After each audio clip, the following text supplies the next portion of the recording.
شهر خالی، جاده خالی، کوچه خالی، خانه خالی، جام خالی، سفره خالی، ساغر و پیمانه خالی.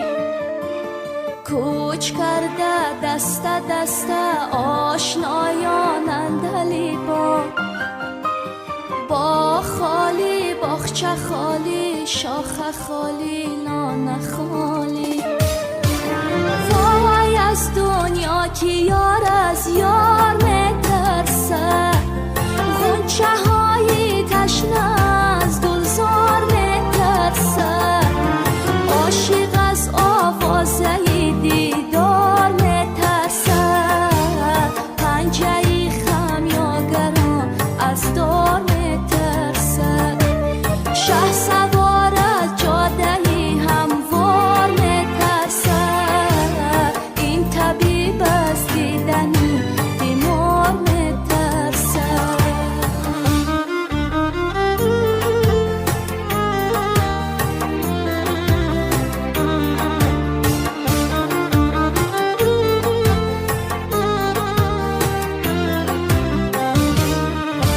ساعتها بشکست و دردی شاعرانه صد گذشت،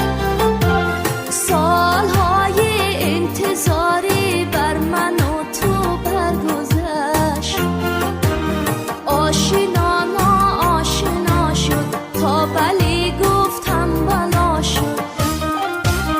گریه کردم ناله کردم حلقه بر هر در زدم،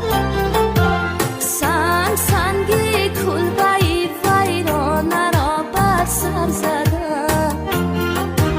آب از آبی نجنبید خفته در خوابی نجنبید،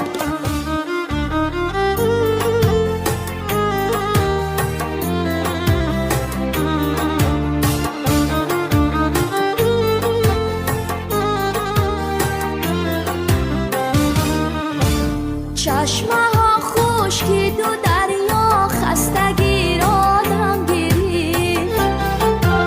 آسمان افسانه ای ما را به دستی کم گرفت،